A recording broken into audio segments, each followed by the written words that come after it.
Who the fuck do you think you are?" The words weren't spoken. They were shrieked, a shard of jagged glass tearing through the gilded opulence of the Vanderbilt annual charity gala. The magnificent ballroom of the Breakers in Newport, a chamber built to echo with polite laughter and the soft clinking of champagne flutes, fell into a stunning, absolute silence. Every eye in the room, a constellation of old money and new power, swiveled to the source. Genevieve Vanderbilt, the 70-year-old matriarch of the dynasty, her face a mask of incandescent fury, her diamonds glittering like frozen rage. But it wasn't her face that held the room captive. It was her hands. Her ancient, beer-ringed fingers were coiled like talons in the bodice of Amelia Rhea's simple, elegant gown. Before anyone could process the sacrilege, Genevieve yanked downwards with the vicious strength of a woman possessed by a lifetime of hatred. The delicate silk, a deep sapphire blue, ripped with a sound like a tortured gasp, tearing straight down Amelia's torso. The fabric gave way, exposing the pale lace of her undergarment and the small, unassuming silver locket that rested just above her heart. It swung slightly now, a tiny pendulum marking the exact moment a life, a reputation, and a legacy were torn apart in public. A collective, horrified gasp sucked the air from the ballroom. Waiters froze mid-pour. A crystal flute shattered on the marble floor somewhere in the back, the sound an explosive punctuation to the violation. Amelia's hands flew to her chest, her olive skin flushing with a heat so intense it felt like it could peel her flesh from her bones. Shock, shame, and something else, something cold and ancient, began to rise from the pit of her stomach. Defiance. "You thought we wouldn't see?" Genevieve seethed, her voice a low, venomous hiss that carried in the dead quiet, parading that thing around this room, wearing it on your chest as if you have a right, as if you belong. Her eyes, cold chips of Arctic ice, burned into Amelia. "You can dress yourself in silks and learn to pour wine without spilling, but you cannot wash the filth from your blood. You are your mother's daughter, a snake who slithers where she doesn't belong, smiling while she sinks her fangs in." Amelia stood frozen, a statue of humiliation, the tattered remains of her dress hanging from her shoulders. The weight of 100 pairs of eyes pressed down on her, dissecting her, judging her, feasting on her ruin. If this story is already making your heart pound, hit that like button to let me and thousands of others know we're in this together, and tell me in the comments where you're watching from right now. You might find a neighbor sharing this exact moment with you. She didn't speak. Not yet. But then a chair clattered violently against the marble floor. "Mother." Harrison Vanderbilt was on his feet, his face a thundercloud of disbelief and rage. He crossed the cavernous room in 3 long, predatory strides, his tuxedo forgotten. In one fluid motion, he tore off his blazer and wrapped it around Amelia's trembling shoulders, shielding her from the predatory stares, pulling her into the circle of his protection. He turned to Genevieve, his voice a low growl that promised retribution. "You've lost your goddamn mind. You will not do this. You will not touch her again." Genevieve's nostrils flared, a dragon scenting blood. She was far from finished. "Oh, my darling boy," she sneered, her voice rising to a fever pitch. "I haven't even begun to show you what she is." Her gaze snapped back to Amelia, cold and lethal. "You know what that locket is, don't you? Of course you do." She was speaking to Harrison, but her words were daggers aimed straight at Amelia's heart. It belonged to her, Sophia Reyes. The name fell into the room like a curse. That woman who glided into this house with her humble eyes and her quiet, grateful smiles. The maid who knew exactly how to make a sad old man feel like a king. Genevieve's laugh was a bitter, rattling sound. "She served my husband his meals, She listened to his boring stories. She made him feel seen and understood in a way his own wife never could. Because that's what they're trained for, aren't they? To please, to listen, to obey.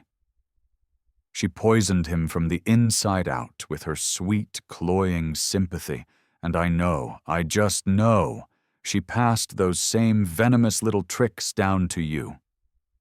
She took a step closer, her voice dropping to a whisper of pure malice. Don't you dare stand there and pretend you're innocent. That was it.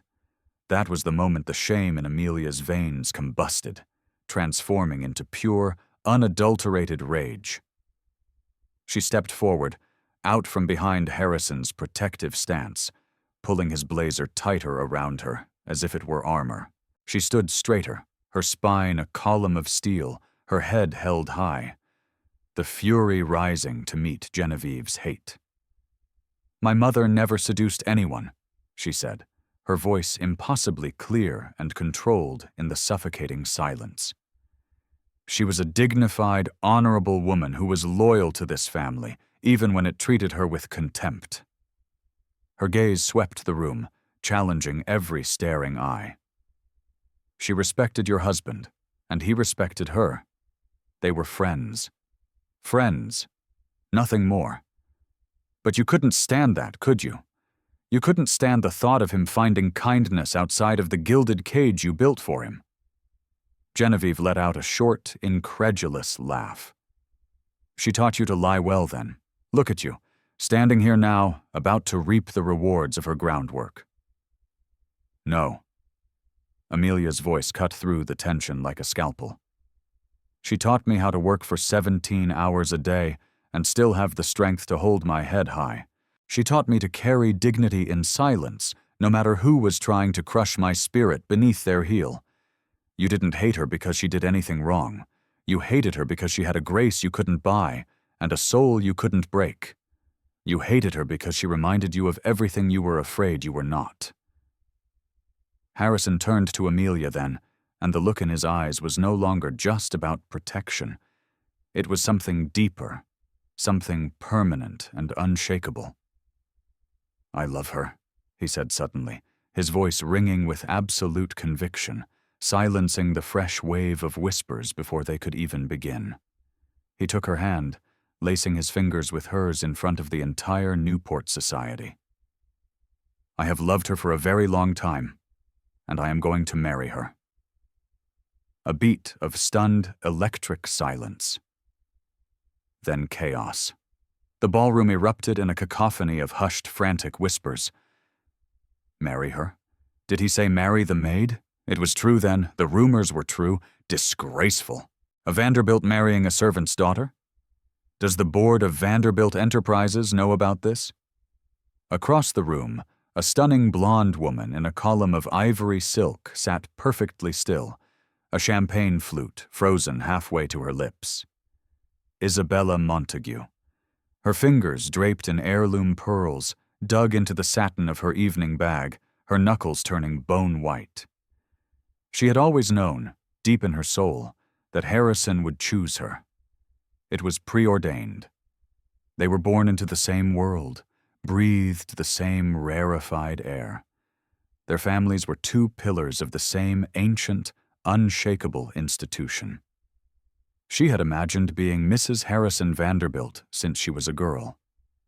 But now, the woman he had just declared his intention to marry stood before them all in a ripped dress, wearing a second-hand locket, his blazer wrapped around her like a declaration of war, and his love like an impenetrable shield.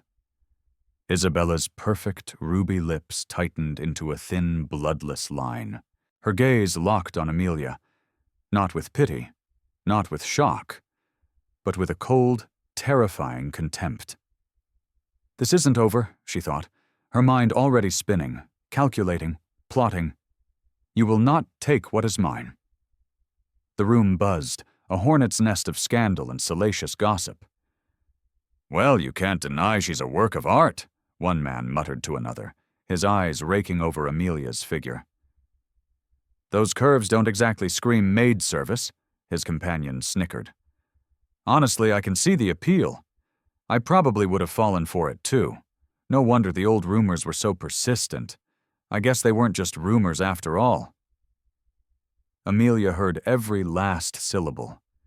Each word was a tiny, sharp stone hurled at her. She gripped Harrison's blazer tighter, not out of shame anymore, but out of a furious, defiant pride. Harrison took her hand, his grip solid and unwavering. "Come on," he said, his voice low and firm, meant only for her.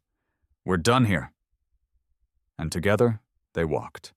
Not to the side, not slinking out a back door, but straight through the heart of the stunned crowd.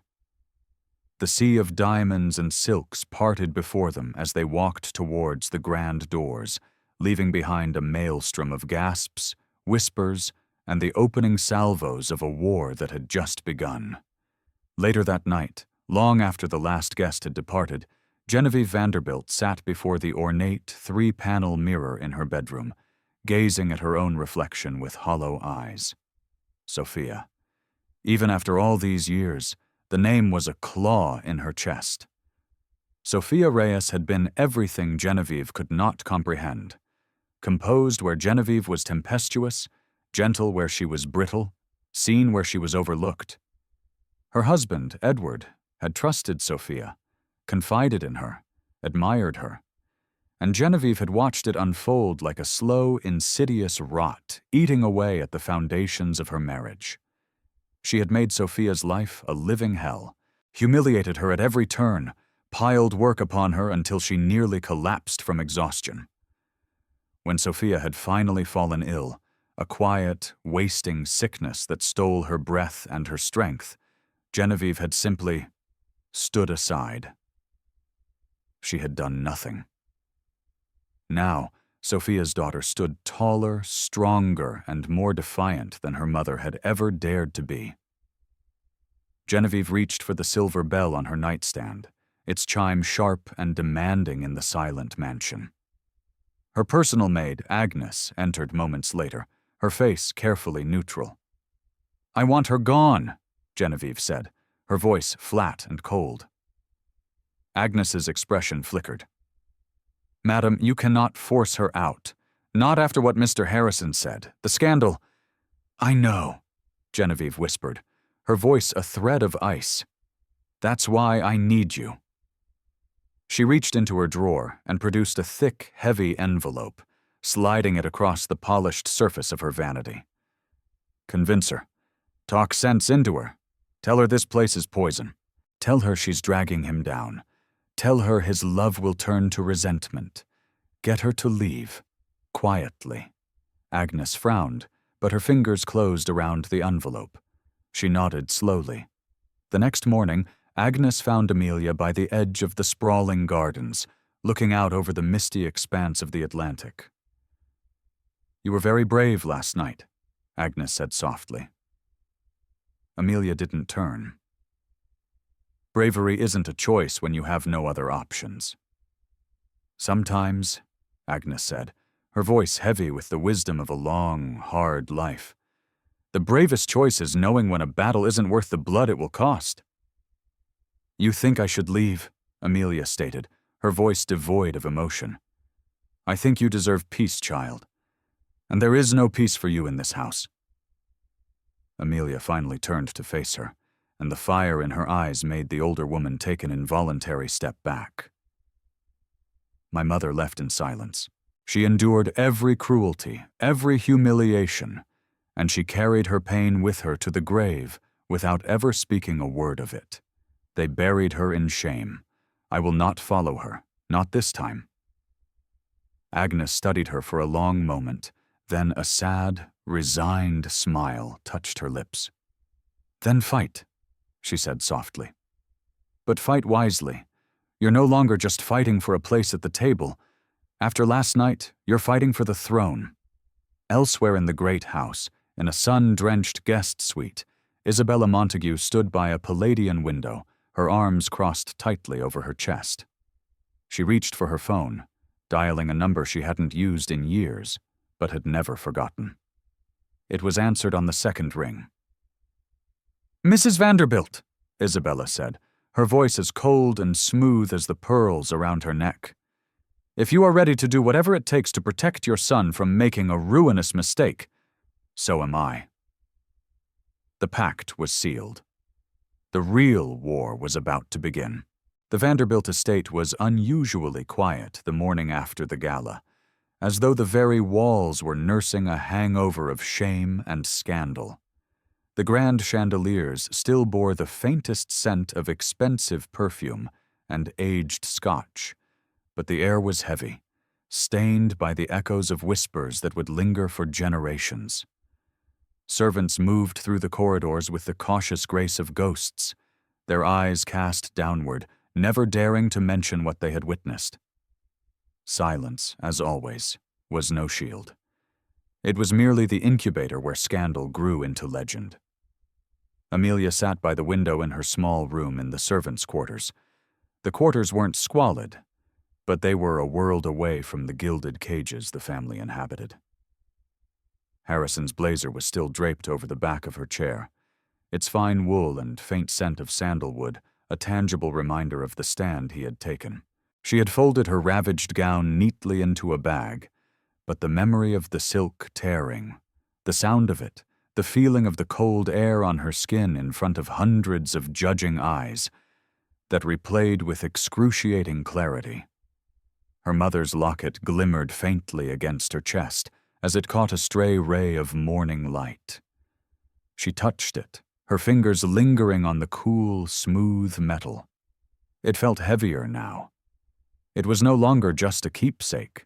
It was a gauntlet thrown down, a legacy of both pain and resilience she was now forced to carry into battle. Her heart still hammered with the memory of Harrison's words. I love her. I am going to marry her. Even as a blush rose to her cheeks recalling them, a knot of dread twisted in her stomach. He had meant it. She had seen the raw conviction in his eyes, the way his voice hadn't shaken with uncertainty but with fury at his mother's cruelty. But love declared in a room full of enemies wasn't a guarantee of safety. It was a challenge, and challenges in this world drew blood. In another wing of the sprawling estate, Genevieve sat at her vanity, her fingers drumming a restless, silent tattoo against the polished mahogany. Her reflection stared back, a woman still perfectly composed, her silver hair immaculately coiffed, but her eyes betrayed the sleepless, rage-filled night. Harrison's public declaration had been a slap across the face, a public repudiation of everything she stood for. The son she had meticulously raised, molded and groomed for the absolute pinnacle of American society, had chosen to throw it all away for a maid, for Sophia's daughter. Her lips tightened into a bloodless line. Sophia, the ghost she had tried so hard to bury, was not just haunting her anymore. It was alive again, defiant and strong, in the form of her daughter.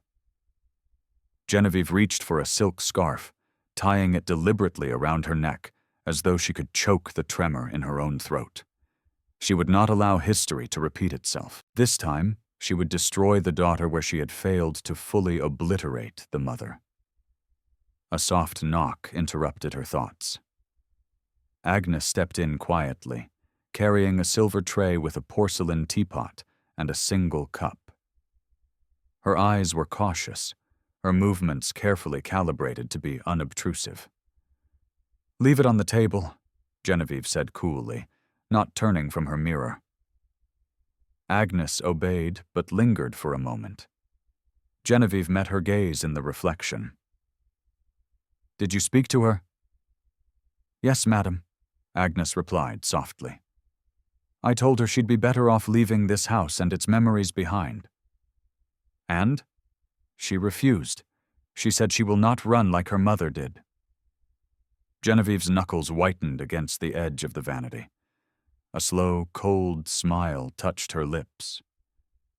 "Then she will fall harder. If she thinks for one moment she can outlast me, she is profoundly mistaken." Agnes hesitated, a flicker of something, pity perhaps, in her eyes. "She's stronger than you think, madam. She has Mr. Harrison. At the mention of her son, Genevieve turned sharply, her voice a whip crack. Harrison is blinded by a pathetic youthful infatuation. But blindness doesn't last forever. People will talk. They are already talking. He will be forced to make a choice, his empire or his indulgence. And when that day comes, she'll learn exactly how disposable she truly is. Agnes wanted to argue, to defend the girl who reminded her so much of the kind woman who had been her friend years ago. But she knew better. She bowed her head and left the room in silence. Meanwhile, across town, in the heart of Newport's historic district, Isabella Montague sat in her family's immaculate drawing room. Sunlight spilled through pristine lace curtains, illuminating the pale, perfect skin of her hands. She hadn't slept. Harrison's words, "I am going to marry her," had carved themselves into her chest, a wound that refused to close. For years, Isabella had been certain she was the one, the natural choice. Their families had history, their bloodlines entwined through generations of WASP society. She had studied the part of the perfect Vanderbilt wife, played it flawlessly, graceful, poised, intelligent, discreet. And yet, Harrison had chosen someone who scrubbed floors and served wine. Her pride burned hotter and more fiercely than her heartbreak. She poured herself a small glass of sherry, her hand perfectly steady. If Genevieve Vanderbilt wanted an ally in this war, she would find no one more devoted. Isabella's heart might have been broken, but her ambition remained razor-sharp. She would not stand by and watch Amelia Reyes steal the life, the name, and the man that should have been hers. By late afternoon, Isabella's chauffeured car swept through the grand iron gates of the Vanderbilt estate. She was escorted by a butler into Genevieve's private sitting room, a space so richly appointed it felt like a royal antechamber. The atmosphere between the two women was thick with an unspoken, mutual understanding. "Isabella," Genevieve said smoothly, her posture as straight as a board. "How kind of you to visit during such a trying time?" Isabella lowered herself gracefully into a damask armchair. "I imagine we share the same concerns, Mrs. Vanderbilt." Genevieve's lips curved into the faintest, coldest of smiles. "Amelia Reyes?" Isabella's eyes hardened. "Harrison cannot marry her. It would destroy his reputation, dilute the Vanderbilt name, and by association, humiliate my own family." "And mine," Genevieve added, her voice laced with bitterness. "She has already brought deep shame to this family. My son is blind to what she represents, the common ambition hiding behind a pretty face. But you and I, we see it clearly, don't we?" Isabella leaned forward, her voice dropping to a conspiratorial whisper. "Then we need to act. Together." Genevieve placed her teacup on its saucer with a delicate, deliberate click. Her expression sharpened into one of pure resolve. "I want her gone. But not by scandal, not yet. Harrison would never forgive a blatant attack. But if she could be persuaded to leave, if she could be made to believe that leaving was her own choice, for his own good." Isabella nodded, understanding instantly. Then he would eventually return to reason, and when he does, he will need someone suitable by his side, someone society accepts, someone who can help him repair the damage. Genevieve studied Isabella's poised posture, the cold fire burning behind her polite, society girl smile. For the first time since the catastrophic gala, she felt a flicker of something like relief, like hope. "Yes," Genevieve murmured. "You may be exactly the ally I've been waiting for." Their eyes met across the fine china, a silent, deadly toast between two women bound not by friendship, but by a common enemy. Back in the servants' quarters, Amelia had no knowledge of the venomous pact being forged in the heart of the great house.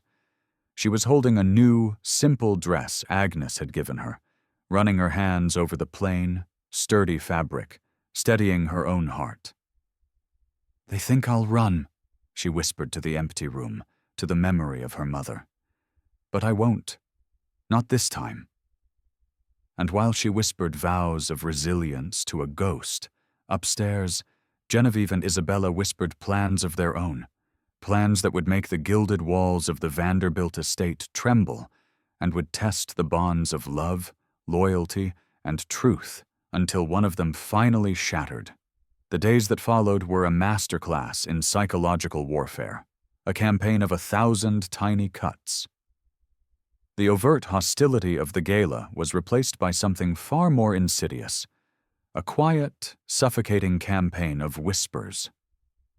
Genevieve and Isabella, now a formidable alliance, began to weave their web. It was a war fought not with raised voices but with sidelong glances in church, with pointed stories told at charity luncheons, and with carefully chosen words dropped into the ears of Newport's most influential gossips. The story was always the same, elegantly crafted and devastatingly effective. Amelia Reyes was not a victim.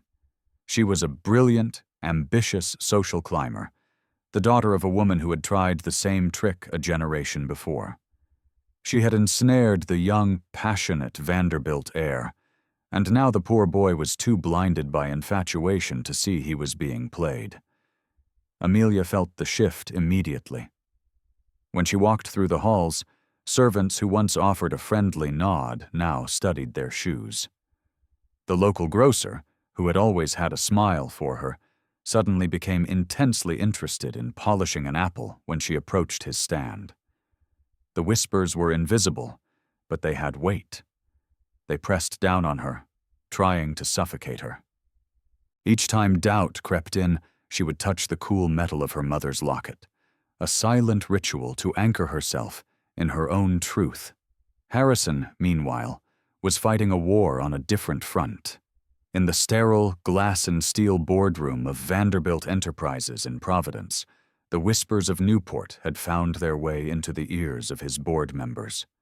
They were old men, titans of industry who believed in balance sheets, not love stories. "Your personal affairs," one began, clearing his throat awkwardly, "are becoming a point of discussion among our investors, Harrison." "They expect consistency," another added, his tone more pointed. "Unorthodox choices can be seen as a sign of instability. They might question your judgment." Harrison met their gazes with a cold fire in his own. "My private life is exactly that. Private. It has no bearing on my ability to lead this company, and it will not affect our bottom line." He dismissed them with clipped final words. But as he strode down the marble corridor of the office building, he felt their doubting eyes on his back. He was used to scrutiny, but this was different. This was personal, an attack not on his business acumen, but on his heart. And for the first time, a sliver of ice-cold fear pricked at him.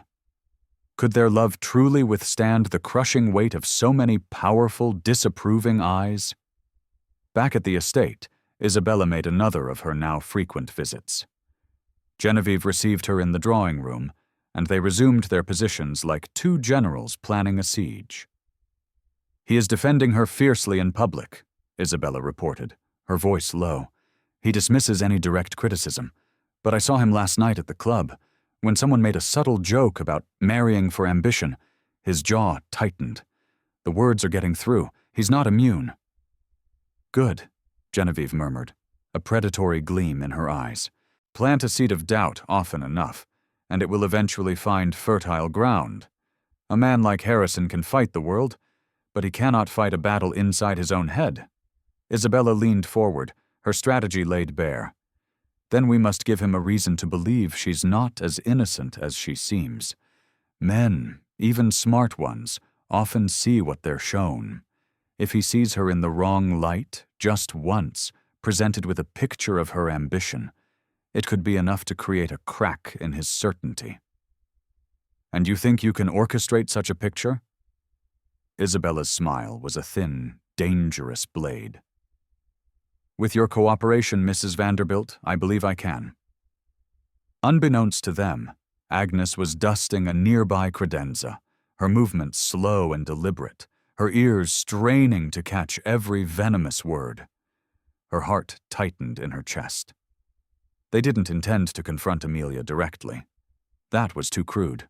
They intended to weave a net of subtle lies around her until Harrison himself began to doubt what was right in front of him. Agnes pressed her lips together.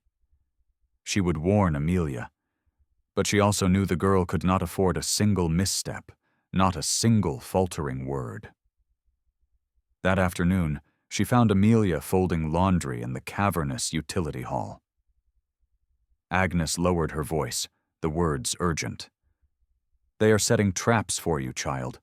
Be careful with everything you say, everything you do, especially around him. They mean to twist your every action against you." Amelia's jaw tightened, but she continued folding, her movements precise. "I won't let them." "They won't make it obvious," Agnes warned. "It will be subtle. A misplaced word here, an ambiguous glance there. They'll create a story, piece by piece, that makes your strength look like calculation, and your dignity look like a performance. Do not give them a single piece they can use." Amelia stopped, her eyes blazing with quiet resolve. "If they think I will crumble under the weight of whispers, they've forgotten who raised me." That evening, a small, carefully curated dinner was held at the estate. A few of Harrison's key business associates, an influential senator's wife, and, of course, Isabella. Amelia was instructed to serve the wine, a calculated, petty cruelty orchestrated by Genevieve to remind everyone of Amelia's origins. Amelia, however, wore her simple navy uniform with the poise of a queen, her posture unbent despite the room's palpable hostility. As she moved among the guests with a silver tray, Isabella seized her moment. Leaning towards Genevieve, but speaking just loud enough for Harrison to overhear, she murmured, "It's quite remarkable, isn't it? The way she carries herself. It's almost as if she's been rehearsing the part of a lady for years." Genevieve chuckled softly, her eyes flicking towards her son. "Yes, some people learn their roles all too well." Harrison stiffened. The word rehearsing hung in the air like a foul smoke. He looked at Amelia, standing tall and unflinching as she poured a glass of Bordeaux with a steady hand. He knew, intellectually, that her dignity was genuine. But the insidious suggestion that it was a performance clung to his mind, uncomfortable and unwelcome. Later, sensing the shift in him, Amelia approached Harrison on the terrace after the guests had departed. "Don't let their words find roots in you, Harrison," she whispered, her voice fierce. He met her eyes, searching them. "I know who you are," he insisted, but a flicker of something, fatigue, weariness, a shadow of doubt, marred the edges of his voice. It was subtle, almost imperceptible, but it was there. She touched his hand, her grip firm. "Then hold on to that," she urged, "because they will do everything in their power to make you forget." The night dragged on. From their respective corners, Genevieve and Isabella watched, patient and predatory. By the time the last guest left, the air in the estate felt heavier than ever. Upstairs, Isabella met with Genevieve in the study one final time. "You saw it, didn't you?" Isabella said with quiet satisfaction. "When I used the word rehearsing," he hesitated, just for a second. But he hesitated. Genevieve's eyes gleamed with a cold, triumphant light. "Then we press harder. Doubt is a crack in a mirror. It begins small, but with enough pressure."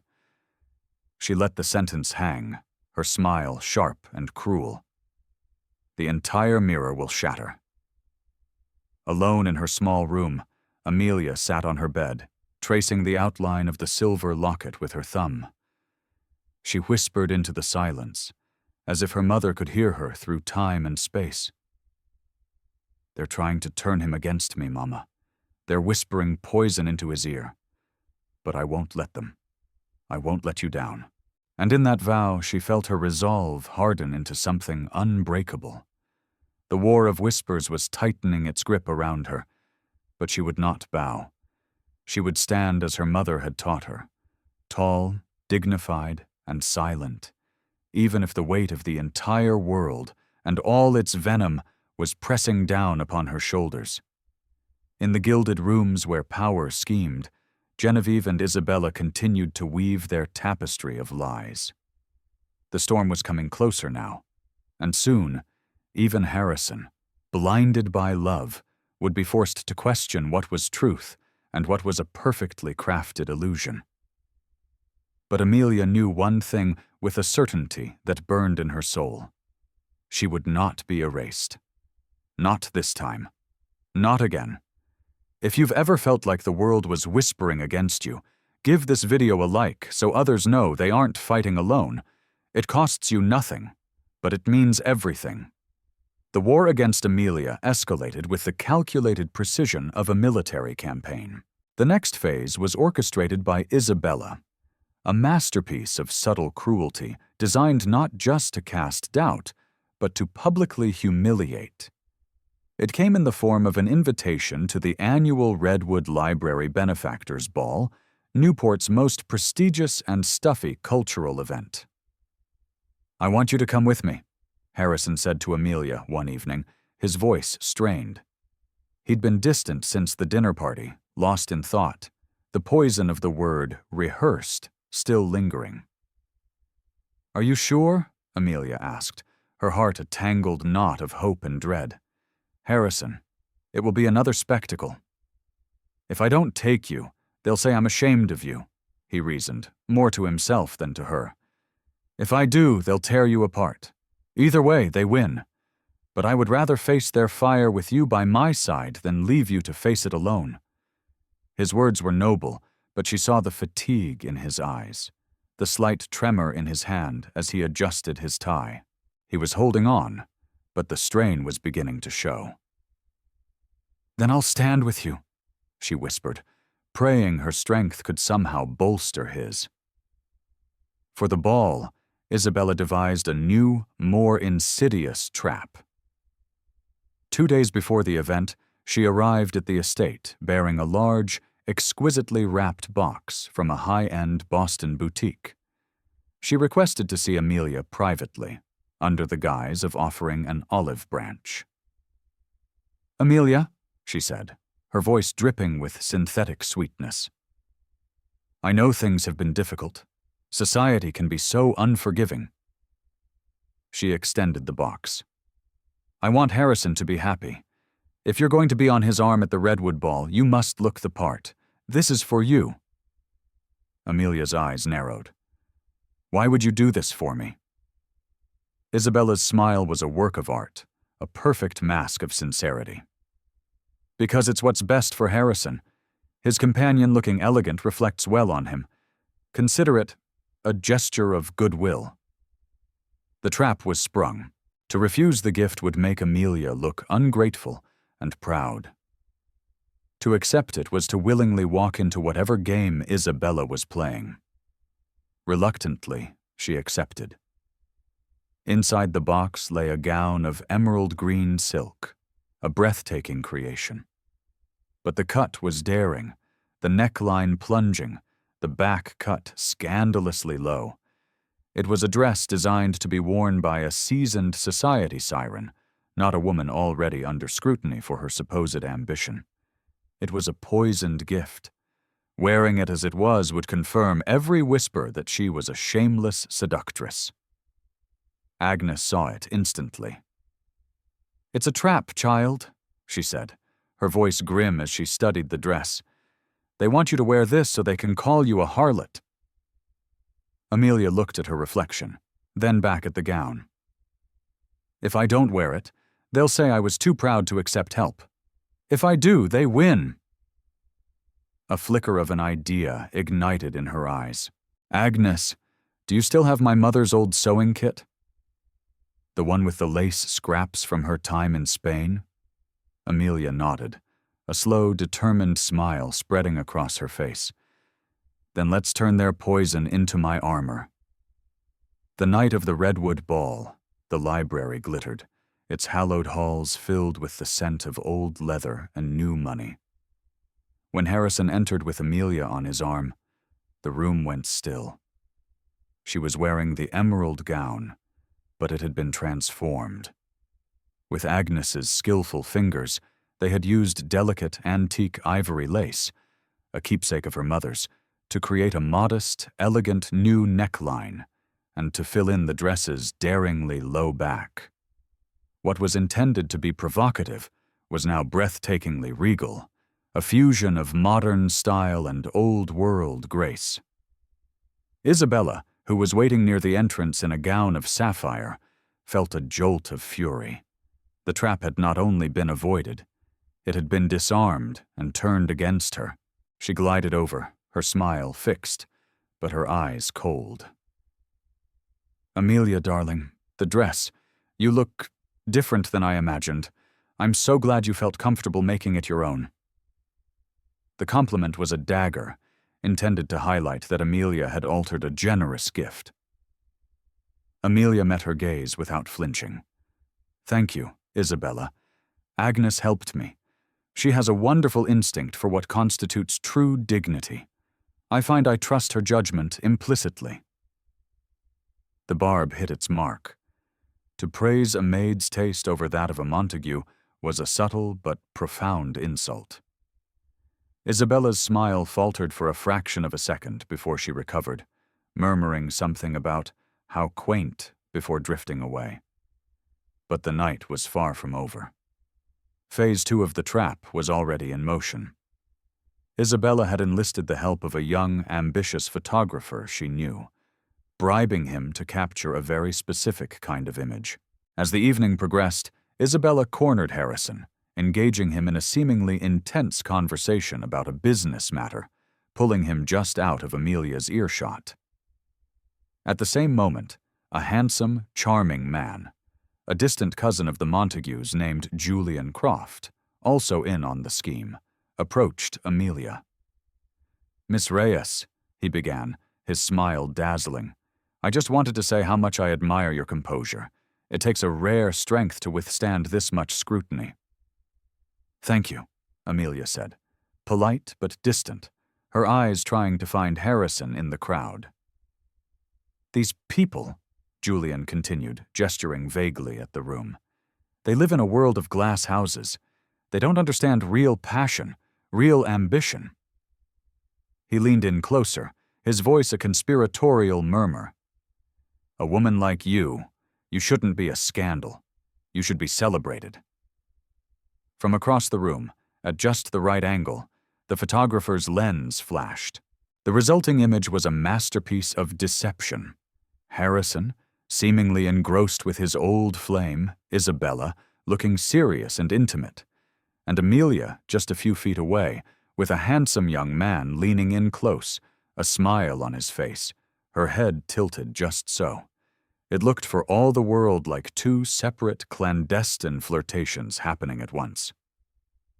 The next morning, the photo appeared on Newport's most notorious society blog, under the headline, "Vanderbilt heir and his Cinderella playing games at Redwood Ball?" The text was venomous, speculating that the entire romance was a sham, a modern arrangement, where both parties pursued their own interests while maintaining a public facade. When Harrison saw it, the blood drained from his face. "What the hell is this, Amelia?" he asked, shoving his tablet in front of her. His voice was rough, the exhaustion and doubt from the past weeks finally cracking his composure. "Harrison, that is not what was happening," she pleaded, her heart sinking. "He came up to me. He was saying—" "It doesn't matter what he was saying," Harrison interrupted, his voice rising.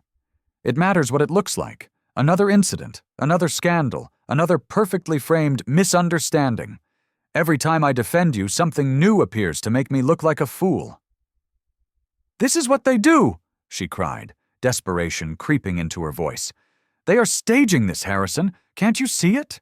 Isabella was with you. This man was with me. It was a setup." "Or maybe," he said, his voice dropping to a low, wounded whisper, It's just who you are. Maybe the word was right. Maybe it's all a performance. The accusation, born from a seed planted by Isabella weeks ago and watered by this new, public proof, hung between them, poisonous and suffocating. Amelia felt as if the floor had dropped out from under her. It wasn't the blog or the photo or the whispers of strangers that wounded her. It was him, the doubt in his eyes, the accusation in his voice. That was the wound that cut the deepest. "If you can look at me right now," she said, her own voice barely a whisper, her hands trembling, "and believe that I would do that, then they have already won." He said nothing. He just stared at the damning photograph on the screen, his face a mask of conflict and heartbreak. In the agonizing silence that followed, Amelia knew a critical battle had been lost. She hadn't been ruined by a dress or a photograph. She was being ruined by the slow, creeping death of the one thing she thought was unbreakable: his trust. Upstairs, Genevieve scrolled through the blog on her own tablet, a rare, genuine smile gracing her lips. She looked at Isabella, who sat across from her, calmly sipping her morning tea. "Brilliant," Genevieve murmured. "Absolutely brilliant. Whispers are ghosts. But a photograph is a body. It's evidence." Isabella set her teacup down, her expression serene. "Doubt is a slow poison, Mrs. Vanderbilt. We simply gave him a stronger dose. Now, all we have to do is wait for the fever to take hold." The fever did take hold, burning through the Vanderbilt estate with a terrifying intensity. Harrison retreated into himself, a fortress of silent, tormented doubt. He and Amelia occupied the same house, but moved in separate orbits, the space between them charged with unspoken accusations and unshed tears. The photo had been the tipping point. To the outside world, it was proof of her duplicity. To Harrison, it was a tangible manifestation of every fear his mother and Isabella had whispered into existence. He wanted to believe Amelia. A part of his heart screamed that she was telling the truth. But his logical mind, the mind of a CEO who dealt in facts and evidence, could not ignore the damning pattern. Every time he defended her, another incident occurred. It was too consistent to be mere coincidence. Was she incredibly unlucky or incredibly cunning? The question tormented his every waking moment. Amelia felt him slipping away. His touch was hesitant. His eyes no longer met hers with unwavering adoration, but with a searching, questioning pain. The love was still there. She could feel it, but it was being choked, starved of the oxygen of trust. It was a slow, agonizing death. Genevieve and Isabella watched the decay with predatory patience. They made no further overt moves. They didn't need to. They had created the perfect self-perpetuating machine of suspicion. Their work was done. Harrison's own mind was now their most effective weapon. The final, devastating blow was designed by Genevieve herself, an act of such calculated cruelty it was worthy of a Borgia queen. The annual Vanderbilt Foundation charity auction was approaching, an event hosted at the estate itself, where Newport's wealthiest bid on extravagant items to fund the family's philanthropic efforts. Genevieve insisted Amelia not only attend, but also take an active role, presenting one of the most coveted items for auction: a week-long stay on the Vanderbilt yacht. It was a move designed to look like acceptance, but its true purpose was far darker. She needed Amelia on a stage, under the brightest possible lights, for the final act of her destruction. Agnes, her face pale with dread, tried to warn her. "Don't do it, child. They mean to break you in front of everyone once and for all. It's a public execution." "I know," Amelia said, her voice quiet but unyielding as she fastened the clasp of her mother's locket. "But if I hide, I let them define me. If this is their stage, then I will play my own part, not theirs. I will not be silenced. Oh, the night of the auction was a symphony of tension. Amelia stood on the small, elevated stage, poised and beautiful in a simple charcoal gray gown, the embodiment of understated elegance. The bidding for the yacht trip was fierce, the numbers climbing into the hundreds of thousands. As the auctioneer called for final bids, Julian Croft, the same man from the photograph, suddenly appeared at the side of the stage. He approached Amelia, a theatrically concerned look on his face, and spoke in a loud, urgent whisper that was nonetheless audible to the front rows. "Amelia, we must talk. My father is furious. He knows about us. He threatened to pull his company's entire investment from Vanderbilt Enterprises unless you and I—" Before he could finish, a side door to the ballroom burst open. It was Harrison, his face white with rage. But he wasn't alone. He was accompanied by 2 uniformed security guards. Isabella had warned him only moments before that she'd seen Julian heading toward the stage to make a scene, a final, brilliant move to make Harrison seem like the cuckolded fool. But something in her warning, a flicker of triumph in her eyes, had finally made all the pieces click into place in Harrison's tormented mind. The rehearsals, the poisoned gown, the photograph. Julian. It was all a script. He hadn't gone to stop Julian from accosting Amelia. He had gone to stop him from escaping. "That's far enough, Julian," Harrison's voice boomed, cutting through the stunned silence. Julian froze, his act faltering. "The security here will escort you to a private room," Harrison continued, his voice cold as steel, "where you will have a conversation with my lawyers about fraud, conspiracy, and what happens to men who attempt to blackmail the Vanderbilt family." Panic flashed in Julian's eyes. This was not part of the plan. Genevieve and Isabella, watching from the wings, were momentarily stunned into inaction. Harrison turned his attention from Julian to the room, to the hundreds of captivated guests, and then his eyes found his mother's.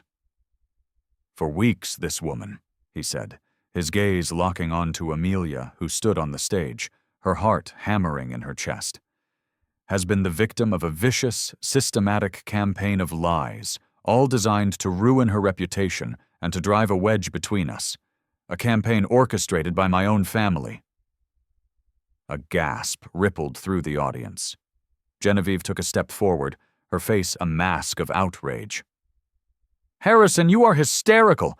This girl has clearly—" "I am done with your poison, Mother," he cut her off, his voice ringing with a newfound, unshakable authority. He walked to the stage and stood beside Amelia, taking her hand. His next words were not to the room, but to her. A low, broken plea. "Amelia, can you forgive me? For my blindness, for my doubt, for my unforgivable silence. I let them get inside my head. I broke your trust, but I see it all now. I see you." Tears streamed down Amelia's face, tears of relief, of vindication, of a love she thought was lost, now found. She squeezed his hand. "There is nothing to forgive." He turned back to the room. "The whispers stop tonight. The lies end tonight." He looked directly at Isabella, whose face had gone ashen. "Amelia Reyes is not a grasping servant. She is the most honorable, dignified, and courageous woman I have ever known. The scandal is not her presence in my life. The scandal is the rot of deceit and cruelty that has been allowed to fester in this house for far too long." He raised Amelia's hand to his lips. "She is not the future Mrs. Vanderbilt. She is the woman who is saving me from becoming like you. And I will spend the rest of my life earning the right to stand by her side." In the ensuing chaos, Julian was quietly led away. Genevieve, for the first time in her life, was rendered utterly speechless, her mask of matriarchal power shattered, revealing the bitter, lonely woman beneath. Isabella Montague slipped out of the ballroom, her public humiliation a far greater punishment than any Harrison could have devised. The war was over. Amelia had not just survived. She had triumphed. She had faced down a dynasty, armed with nothing but the truth and a love that had, in the final hour, found its courage. In the quiet aftermath, sitting together in the moonlit garden, Harrison gently took the silver locket in his hand. "Your mother would be so proud of you," he whispered. Amelia smiled through her tears. "She didn't get to see her own victory, so I had to fight to make sure they saw mine." The story of Amelia Reyes became a Newport legend, a tale whispered not of scandal, but of resilience. It serves as a powerful reminder that our greatest strength is not our bloodline or our bank account, but our unwavering commitment to our own truth. Dignity, we learn, is not something you are born with.